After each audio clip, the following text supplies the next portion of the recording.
Salut à toutes et à tous, bienvenue sur votre podcast Warzone, le podcast dédié au baseball universitaire américain et le tout en français. Bien content de vous retrouver après ce petit marathon de preview que j'ai entrepris pour pouvoir vous donner le maximum d'informations que je pouvais vous donner avant le début de la saison. Et bien là, ça sent bon le début de la saison, le début de saison, puisque le Super Bowl est passé, c'est-à-dire que maintenant on entre dans la période du baseball. Au niveau du JUCO, je vous en avais déjà un peu parlé, mais ça a déjà commencé depuis 2-3 semaines maintenant, je regarde de temps en temps et je vais vous en parler dans quelques secondes. Le softball également a commencé, on va en parler aussi rapidement. Avant de commencer bien sûr l'instant promo, vous pouvez retrouver cet épisode et tous les épisodes du podcast sur toutes les plateformes d'écoute, ainsi que sur YouTube. Et de même le Homera, vous me retrouvez donc sur les réseaux sociaux, Instagram, Facebook, X, TikTok, et je pense pas que j'oublie grand chose, Blue Sky également pour ceux qui commencent à intégrer Blue Sky. Et on va pouvoir y aller tranquillement. Allez, c'est parti.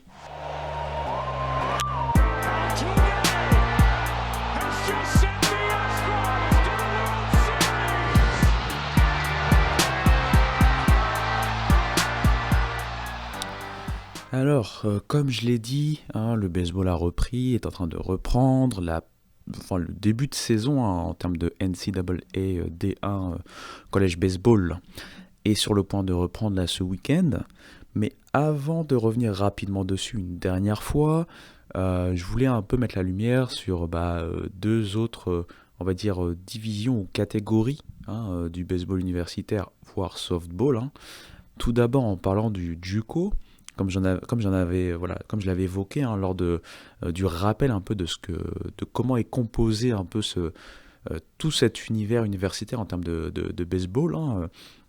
On a donc ceux qui vont faire un cursus de 2 ans dans des community colleges qui, via le biais du baseball ou d'autres sports, ont aussi leur propre département athlétique et leur propre organisation qui permet un peu de chapeauter tout ça. La principale en JUCO, c'est la NJCAA. Et très clairement, les divisions ont repris là, comme je le disais, il y a 2-3 semaines. Alors, je vais vous donner rapidement quelques clés. C'est pas forcément le baseball le plus facile à suivre déjà en termes de retransmission, mais en même temps et paradoxalement, c'est peut-être le baseball qui va être le plus simple à suivre si vous avez par exemple un VPN, dans le sens où il y a une gratuité. En effet, le site même de la NJCAA, njcaa.org, propose en fait via son network. Donc quand vous allez sur le site, en fait, vous avez plusieurs onglets. Il y a un onglet en fait network. Mais en fait, elle vous propose des retransmissions en live de certains événements, des matchs de basket notamment, et également des matchs de softball et de baseball. Par exemple, récemment, j'ai pu m'intéresser un peu à quelques affiches, notamment entre équipes bien classées. J'ai vu par exemple McLennan, le community college du côté du Texas, qui est assez réputé, jouer et avoir maille à partir avec State College of Florida, si je me rappelle bien. J'ai vu aussi Iowa Western récemment, et je pense que c'était toujours contre McLennan, ou peut-être que c'était contre Arizona Western pour le coup. Bon voilà, c'est pour vous prouver que je regarde pas non plus ça à fond, mais ça permet d'avoir un petit peu de baseball sur le côté quand vous ne savez pas trop que faire, on va dire, et que vous avez le temps de vous mater du baseball universitaire qui n'est peut-être pas au même niveau forcément que le niveau de D1 baseball en termes de NCAA, mais c'est déjà un niveau très intéressant, surtout pour voir quelques prospects qui sont annoncés, pourquoi pas assez haut, déjà pour les années suivantes, en fait, s'ils intègrent des universités de 4 ans en NCAA, pardon. Et aussi, on a aussi des prospects qui sont très intrigants, dont les scouts parlent même, par exemple, pour des drafts potentiels. Donc ça peut être intéressant à suivre pour ces faits-là, mais aussi juste pour pouvoir se poser devant du baseball. Alors c'est pas forcément les plus belles retransmissions en direct. Des fois on se retrouve en fait derrière l'umpire avec une caméra juste derrière le filet et c'est pas forcément le plus simple à suivre, mais c'est toujours assez sympa, c'est assez folklorique. Et puis on peut voir un peu un baseball entre guillemets plus humain, plus proche de nous, comparé aux Golgoth qu'on voit en MLB qui font très très peu d'erreurs, etc., et qui nous balancent des balles à je ne sais pas combien de miles par heure. Donc ça peut être intéressant à voir. Donc je le rappelle, njcaa ou njcaa.org. Ça vous permet déjà de voir les compétitions qu'il y a au niveau universitaire. Comme j'ai dit, il y a un network, NJCAA Network, c'est dans un des onglets en fait en bas à gauche en général. Et de là-bas, vous pouvez donc tout simplement cliquer, aller voir un match en direct de manière gratuite. Pour finir un peu là-dessus, si vraiment vous voulez vous y mettre à fond, et dans ce cas-là je vous dis un peu bon courage, il y a quand même quelques clés à comprendre. Bon déjà, c'est pas aussi bien updaté, je sais, je fais un franglisme, désolé, que si vous regardez du baseball en D1 NCAA, dans le sens où par exemple quand vous allez sur le Twitter ou quand vous allez sur le site, en termes d'articles, c'est les articles qui datent des fois d'une à 2 semaines. Ce que je peux vous dire, c'est que parmi les choses qui sont un peu retransmises de manière un peu régulière, il y a le All Access, donc c'est une sorte de petit journal télévisé avec, je pense que ce sont 2 étudiants en fait, ou en tout cas deux jeunes gens qui vous font un récap de la semaine en fait, que ce soit en basket, en baseball, enfin toutes les disciplines sportives qui jouent actuellement. Donc ça peut être une première clé. Ensuite, il faut se rappeler, j'en avais déjà parlé, mais voilà, je vous redonne ce petit contexte-là. Il y a aussi beaucoup de facs en Duco, c'est facilement plus d'une centaine, j'ai pas le nombre complet juste devant moi, mais voilà, c'est facilement plus d'une centaine. Et elles sont regroupées par région. Donc si vous allez sur le site par exemple, vous pouvez en fait cliquer au niveau des régions. Ça vous permet en fait d'aller ça vous ouvre en fait une pop-up, une autre fenêtre qui vous amène directement vers la région en particulier. Et là, pareil, il faut naviguer pour retrouver l'onglet baseball. Et vous allez pouvoir voir en fait les standings, donc le classement qui opère dans cette région au moment M, au moment où vous cliquez dessus, ce qui vous permet un peu de suivre. Vous pouvez avoir aussi les schedules, enfin je veux dire le calendrier, et voir certains scores notamment, ce qui vous permet quand même de rester à peu près à jour. Voilà, j'ai trouvé le mot français pour update, à jour, mise à jour, à jour. On va y arriver. Donc voilà. J'ai pas beaucoup d'autres choses à dire, si ce n'est qu'encore une fois, c'est un baseball très sympa à regarder de temps à autre, quand vous n'avez pas trop de choses à faire. Après, c'est vrai que les horaires ne sont peut-être pas forcément les plus simples, quoique par exemple le week-end, souvent ça commence en matinée ici, donc c'est en après-midi en France par exemple, donc c'est quand même assez abordable. Voilou pour la NJCAA. N'hésitez pas à venir en message privé par exemple ou en dessous du podcast dans l'onglet commentaires pour me poser des questions sur ce volet-là. J'ai peut-être pas les plus grandes connaissances là-dessus, pour être honnête, c'est pas on va dire une catégorie que je suis à fond. J'essaie toujours de me renseigner un peu, surtout quand on arrive vers les playoffs et aussi puisqu'il y a de plus en plus de médias, notamment sur YouTube, qui retransmettent un peu ou qui montrent des highlights de ce qui se passe, ce qui permet aussi de suivre un peu les prospects. Donc c'est mon seul attrait là-dessus, mais par exemple en attendant que le baseball recommence, je me suis maté quelques matchs, même si là je vais être beaucoup pris par le baseball NCAA et la D1 notamment. Mais voilà, encore une fois c'est un bon sport à suivre sur le côté, donc vous savez si vous voulez aller voir, si vous êtes curieux, etc., n'hésitez pas à lui donner sa chance. On va faire une petite pause. Là, en fait, j'enregistre du bureau, enfin de l'open space, mais j'enregistre à une heure où il n'y a quasiment plus personne, donc je me suis enfermé. Je vais juste me récupérer un peu d'eau, remplir ma bouteille, et puis je reviens.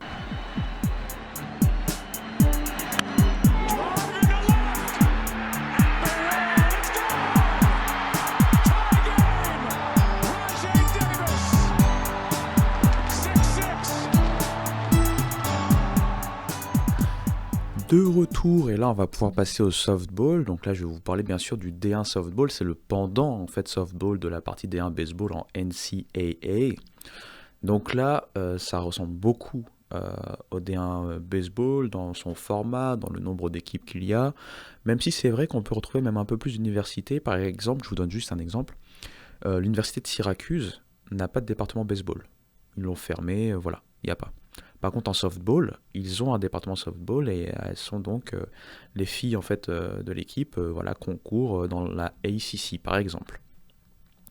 Je ne vais pas rester trop longtemps sur le softball, j'ai eu un petit relan, désolé, mais je peux vous dire en fait très, très rapidement, la saison a repris ce week-end, ça a été super, voilà, c'est vraiment un truc que je vous conseille de suivre si vous avez la chance de suivre. Je sais que c'est pas simple encore une fois.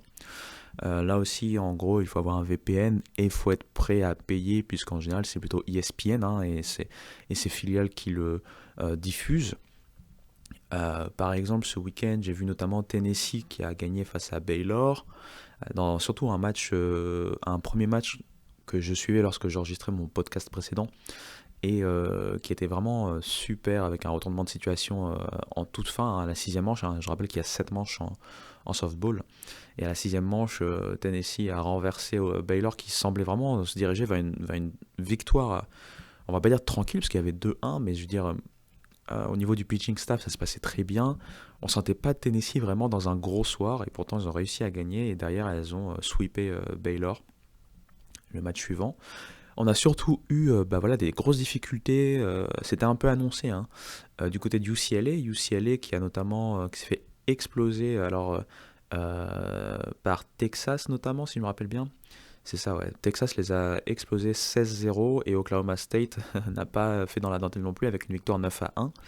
Donc UCLA part avec 2 victoires, 3 défaites, et je rappelle, UCLA c'est une des grosses facs, hein, softball, c'est pas la seule, hein, il y en a beaucoup, dont justement Texas et Oklahoma State, mais c'est une des grosses facs softball, donc la voir souffrir comme ça, c'était un peu compliqué. Florida State aussi s'est fait upset, même si ils ont terminé sur quand même le week-end sur voilà, un week-end plus que positif, puisqu'il n'y a eu qu'une seule défaite, mais cette fameuse défaite, c'est l'upset dont tout le monde a parlé, c'était le vendredi de mémoire, hein, c'était face à Charlotte. Charlotte qui fait partie des mid-majors, hein, pour le coup, et qui avait gagné 6-5. Voilà, c'était un gros upset, tout le monde en a parlé, mais bon, derrière, Florida State s'est bien vengé. Florida State, l'année dernière, c'était les finalistes de mémoire. C'est- En gros, en softball, surtout ces dernières années, Oklahoma gagne. Oklahoma est la meilleure équipe, de loin, récupère toujours les meilleures filles du pays, etc., etc. Et Oklahoma gagne. Mais en général, pour qui va l'accompagner en finale, ça se bat un peu. Florida State fait partie de ce groupe-là, avec UCLA, avec par exemple Tennessee, Texas, ces équipes-là qui sont jamais très loin. Et de mémoire, hein, je peux me tromper, mais de mémoire, je pense que c'était Florida State l'année dernière, parce que j'ai vu le dernier match, mais comme j'ai une mémoire de poisson rouge, c'est un peu compliqué. Et d'ailleurs, elle s'était bien battue, c'était bien Florida State, elle s'était bien battue, mais bon, voilà, face à Oklahoma, c'est toujours compliqué. Oklahoma qui, justement, pour parler d'elles rapidement, bon, voilà, elles ont gagné, elles ont un tout petit peu souffert face à Washington, hein. Quand je dis souffert, dans le sens où ça a été un match très serré, mais elles ont quand même gagné. Elles sont sur un winning streak indécent, je pense que c'est 56 ou 57 ou 58 victoires de suite. Elles n'ont perdu qu'un match toute la saison dernière, c'était un match face à Baylor, hein, pour faire un peu la boucle avec Baylor dont j'ai parlé un peu auparavant. Et là, elles continuent vraiment sur leur lancée, elles sont imbattables. Mais elles ont perdu une de leurs grosses joueuses de la saison dernière, une de leurs meilleures joueuses, hein, si ce n'est la meilleure sur la saison dernière, enfin sur les playoffs de la saison dernière, les joueurs de série de la saison dernière. C'est Jordi Ball qui a voulu rentrer dans son Nebraska natal de mémoire. Alors c'est Nebraska ou Wisconsin? Vous voyez, moi et la mémoire, c'est incroyable. Je vais vous dire ça tout de suite parce que j'ai mon téléphone juste à côté de moi, c'est ça qui est bien avec le boulot, ça me permet de... Voilà, et je meuble en attendant que je cherche sur le téléphone, puisque comme par hasard, j'ai du mal à trouver, mais voilà, c'est bien Nebraska, je ne suis pas fou.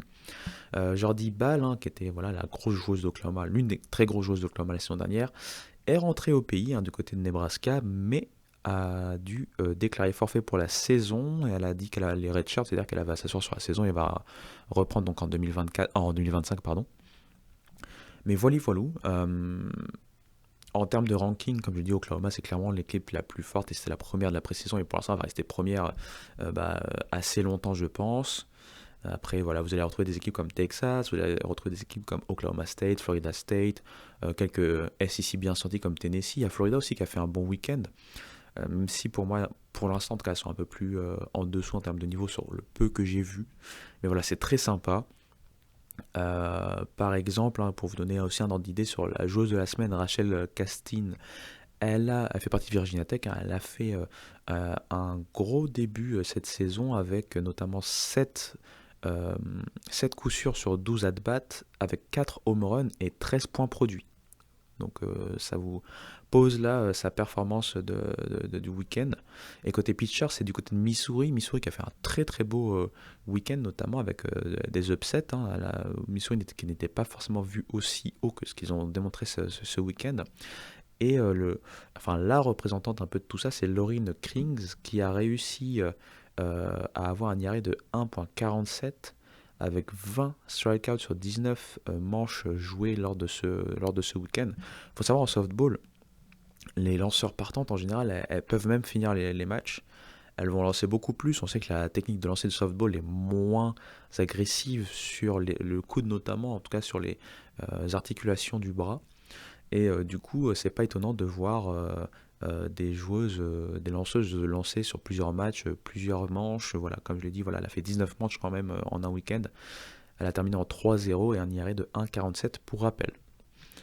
Donc voilou, c'est l'autre pendant, hein. Si vous voulez regarder quelque chose de très très sympa sur ce printemps et qui n'est pas de D1 NCAA baseball, bah, vous pouvez regarder la D1 NCAA softball.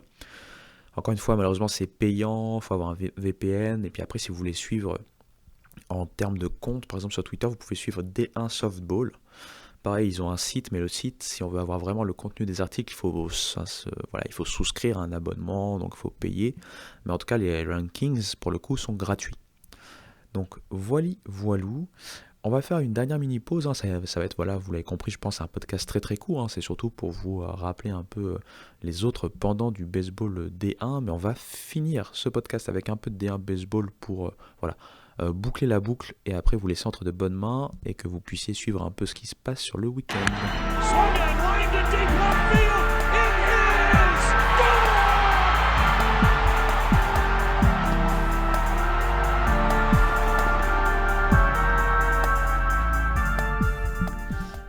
On va enfin parler de ce qui nous intéresse, à savoir la NCAA D1 Baseball. Je vais tout d'abord vous faire un peu de name dropping en termes de fac pour vous rappeler le top 25 qui a été élu, on va dire, par les journalistes de D1 Baseball. Et c'est ce top 25 qui fait foi, hein, entre guillemets, hein, quand on parle de top 25 en termes de baseball universitaire. C'est un peu les officiels, hein. Vous pouvez retrouver d'autres top 25 dans différents organismes. Je dirais que Baseball America doit avoir son propre top 25. Il y a d'autres médias un peu plus indépendants. Je pense à College Baseball Nation de mémoire, ou College Nation, je ne me rappelle plus du nom, qui fait carrément son propre top 50. Mais voilà, celui qui fait foi, celui de D1 Baseball. Donc je vous rappelle qu'en numéro 1, et on en avait parlé, c'est Wake Forest. En 2, c'est les finalistes de la saison dernière, perdant Florida. En 3, Arkansas, dont il va falloir faire attention si la santé est là. En 4, LSU, les champions sortants qui vont avoir aussi une transition à faire avec toutes leurs star parties. En 5, TCU, qui s'est bien renforcé malgré quelques départs aussi très importants. En 6, Vanderbilt, grâce notamment à un pitching de haut vol, hein, sur le papier. En 7, Oregon State, la première équipe de Pac-12 et qui pourrait être vraiment l'épouvantail cette saison si le tout clique bien. En 8, Texas A&M, avec sa grosse offense et voilà, hein, ses transferts bien sentis comme Braden Montgomery. En 9, Tennessee aussi quelques transferts bien sentis, un groupe qui paraît solide, une grosse offense. Et derrière Drew Beam aussi des pitchers qui peuvent pourquoi pas montrer de belles choses. En 10, Clemson, l'une des belles surprises de la ACC la saison dernière, avec quelques changements quand même cette saison, hein, quelques départs via la draft ou encore via des transferts, hein. Je pense à Bill Amick, parti du côté de la SEC, mais encore une fois un très beau roster. En 11e, East Carolina, la mid-major qui chaque fois est très bien classée, qui forme très bien ses joueurs, notamment ses lanceurs. Trey Yesavage à suivre pour la draft, pourquoi pas. En 12, Duke. Duke, c'était l'autre grosse surprise de la ACC, l'autre belle surprise de la ACC, avec notamment un pitching staff en termes de bullpen très intéressant et qui va être encore très très intéressant et normalement performant cette saison. En 13, NC State qui va vouloir un peu se relancer après une saison, on va dire, sympa mais moyenne. En 14, Virginia, hein, qu'on a retrouvé au College World Series comme assez souvent sur ces 15 dernières années, donc la saison dernière, qui a perdu certes des joueurs clés, mais qui a encore des gros stars, hein, notamment Griff Offerol, pardon. En 15, North Carolina, attention à North Carolina aussi, il y a du Vance Honeycutt qui va essayer de se rappeler au bon souvenir de tout le monde, notamment Texas en 16, position 16. Texas aussi, ça a l'air très solide cette saison. Les LeBron Johnson, qui est mon favori pour pitching, enfin, voilà, en termes de pitcher de la saison en Big 12, mais bon, au-delà de ça, il y a aussi des joueurs très intéressants. On va aussi attendre une année 2 beaucoup plus intéressante pour Jaylin Flores. En 17, on a UC Santa Barbara, dont je vous ai parlé très très récemment. Très sympa à suivre, bien renforcé, qui pourrait être la meilleure équipe de Big West et qui pourrait ne pas être la seule équipe de Big West à intégrer le tournoi national en fin de saison. En 18, Coastal Carolina qui va un peu highlight cette Sun Belt toujours aussi bien chargée en termes de baseball universitaire. Une mid-major qui a presque mid-major que le nom. En 19, on a Alabama. Alabama, attention, il y a eu un gros changement en termes de pitching, enfin de staff, pardon, coaching staff, notamment avec Rob Vaughn qui est arrivé avec ses idées. On va voir ce que ça va donner. Il y a eu des transferts malheureusement, des départs comme Colby Shelton du côté de Florida justement. Il y a eu des arrivées aussi très intéressantes, donc à voir ce que va pouvoir faire Alabama. En 20, Iowa, qui là aussi en termes de pitching est très très très intéressante. Attention, en termes de rotation, ça peut être une des meilleures rotations de la saison en termes de college baseball. En 21, Texas Tech et sa tradition d'avoir une très très belle attaque, mais aussi un pitching solide cette saison, je trouve, malgré quelques trous. En 22, on a UCLA, UCLA qui est voilà, parti pour essayer de se venger un peu de tous ces problèmes physiques et de pépins qu'il a clairement plombé la saison dernière. Attention au pitching staff qui peut être très intéressant. En 23, Northeastern, on avait parlé, bon, il y a un petit moment maintenant, c'est la mid-major du côté de la... alors j'ai dit Colonial récemment, mais maintenant c'est plus Colonial, on dit Coastal. Ils ont enlevé le Colonial, mais c'est toujours CAA, mais maintenant c'est Coastal. Bref, Northeastern qui fait partie des favorites mid-majors pour pouvoir poser des problèmes en termes de tournoi national et qui a un joueur notamment qui est un prospect assez élevé, un Mike Sirota en termes de draft MLB. En 24, on a déjà parlé récemment pour la preview Big 12, c'est Kansas State avec notamment ces deux stars. Je rappelle notamment Culpepper côté shortstop de mémoire. Et puis bien sûr Tyson Neighbors, le releveur star de Kansas State. Et en 25, c'est South Carolina avec un effectif très deep, avec Ethan Petrie en tant que sophomore, l'un des meilleurs freshmen de la nation la saison dernière. On va voir ce que ça va donner. Ça va être très très très intéressant. Va y avoir du lourd, ça commence ce week-end et on va pouvoir voilà, voir quelques affiches, pourquoi pas à suivre ce week-end avant que je vous laisse tranquille. Je le rappelle, le début de saison, on a souvent pas mal de tournois. Il y a un des tournois qui est bien connu, notamment c'est le Shriners Children's College Showdown.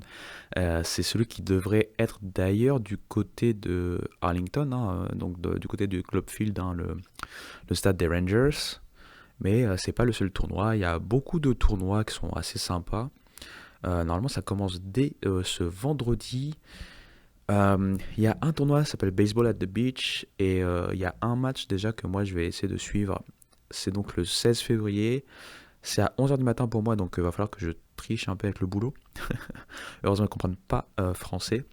Mais pour vous, c'est à 17h. Par contre, c'est sur ESPN+. Ça veut dire en gros avoir un VPN et une souscription à ce service.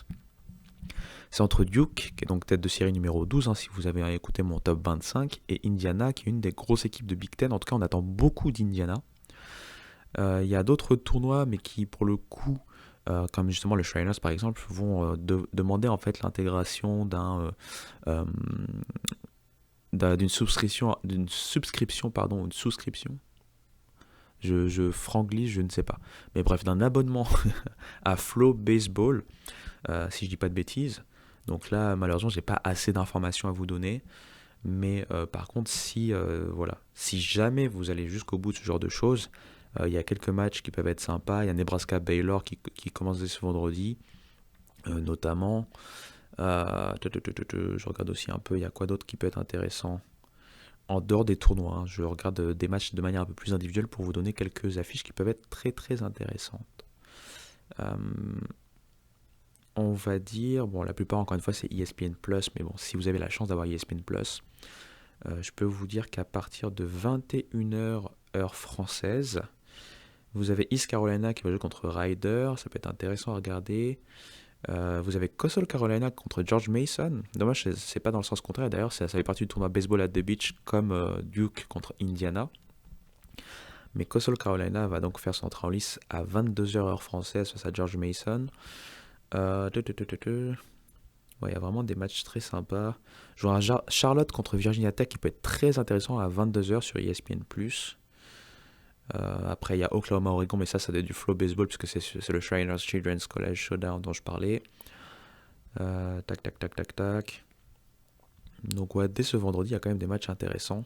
Voilà, je vous ai donné quelques affiches qui sont a priori visibles si vous avez un VPN et ESPN+, parce qu'après, les autres affiches, c'est soit Flow Baseball, soit carrément les canaux, on va dire les canaux pas locaux, mais les canaux intégrés par exemple à telle ou telle conférence.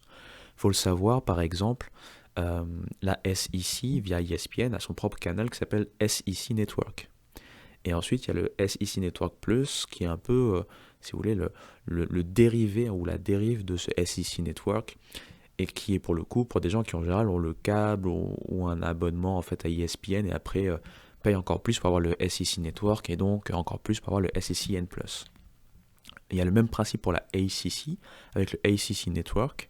Moi j'ai la chance d'avoir le ACC Network via des moyens dont je ne communiquerai pas en podcast, mais voilà, c'est pas facile à avoir encore une fois. Et après ils ont ACCNX qui est un peu le même principe que SECN+, c'est-à-dire les dérivés un peu de ACC Network. La Big Ten aussi a son Big Ten Network par exemple, etc. etc.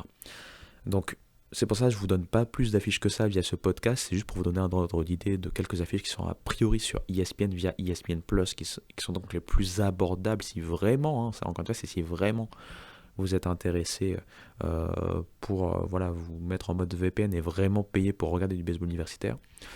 Si ce n'est pas le cas, et c'est bien compréhensible, je rappelle qu'il y a YouTube pour avoir les highlights, et notamment il y a une chaîne, Wheels, alors ça doit être Wheels TV, mais bon, si vous tapez Wheels sur YouTube, donc Wheels,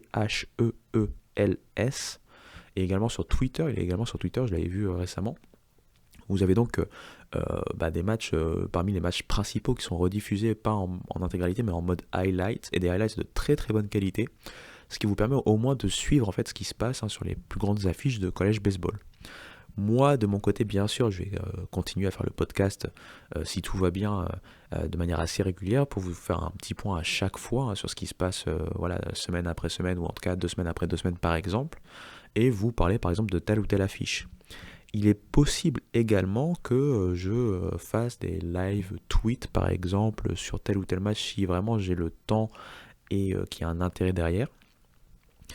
Et je pensais, mais ça c'est pas pour maintenant, puisque maintenant ça va être un peu compliqué, mais c'est pourquoi pas faire carrément des lives, par exemple des lives Twitch ou ce genre de choses, puisque j'ai un compte Twitch ou YouTube, puisque j'ai une chaîne YouTube, faire juste des lives de temps en temps, ou pendant qu'il y a un match que je vous commente un peu, vous pouvez aussi me poser des questions en direct. Ça peut être un peu ce délire-là. Ça c'est vraiment une hypothèse, c'est vraiment sur le côté, je le pose là juste au cas où, parce que c'est pas quelque chose que je compte mettre en place dès maintenant, mais c'est juste si je vois que de temps en temps j'ai un peu de temps, que ce soit via la famille ou du boulot, et que voilà il y a un gros match ou un match très intéressant que je peux commenter, ça pourrait être l'idée qui pourrait venir à terme, notamment si plus on avance vers le milieu, la fin de saison, là où les matchs comptent, ou voir carrément le tournoi national. Mais bon, on aura le temps d'en reparler. Voilà, je vous ai donné 2-3 affiches pour ce week-end, notamment pour ce vendredi. N'oubliez pas de me suivre notamment sur Twitter, parce que sur Twitter, je vous remets quelques affiches qui sont intéressantes. Ça va pas être forcément les affiches qui sont les plus faciles à suivre, mais en tout cas les plus intéressantes, dont vous entendrez certainement parler de ma part, que ce soit via le podcast ou via Twitter, si j'ai le temps de faire un petit compte-rendu sur ce qui s'est passé.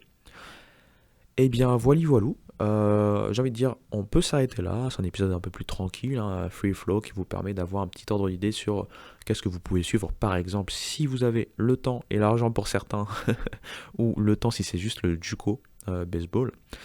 Et puis sur tous ces bons mots, je vous dis tout simplement très bonne saison à tous. Il y a le spring training également qui recommence pour la MLB, donc vraiment beaucoup de baseball à suivre. À cet effet, voilà, avant que je parte, restez guetter The Strikeout, puisque les previews des franchises vont ressortir là incessamment sous peu, donc restez vraiment à l'écoute de The Strikeout France, The Strikeout FR, notamment sur Twitter, pour avoir vent de ces articles qui vont sortir au fur et à mesure que le spring training avance. On peut s'arrêter là. Enfin, je vous souhaite à tous un très bon début de saison en D1 baseball, en NCAA. Et puis on se dit à très bientôt. Allez, ciao.